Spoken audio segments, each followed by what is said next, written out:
Heka batean tren bat pasaratzen, eta hartako zubi bat egin behar duen. Baina noizbenka itxasontzi bat pasatzen zen. Hortarako, 30 zentimetroko luzera eduki behar zuen eta 15 zentimetroko altuera.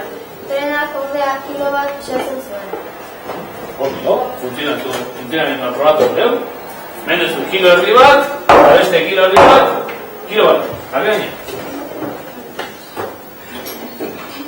Egitura sendoa dela ikusten da, ezta? Bai.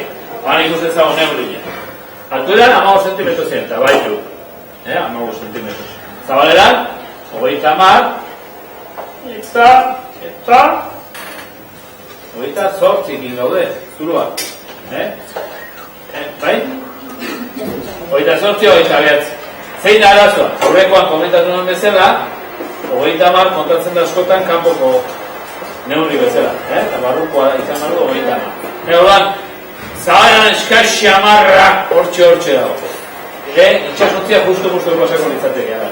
Bueno, txalo, merezi dute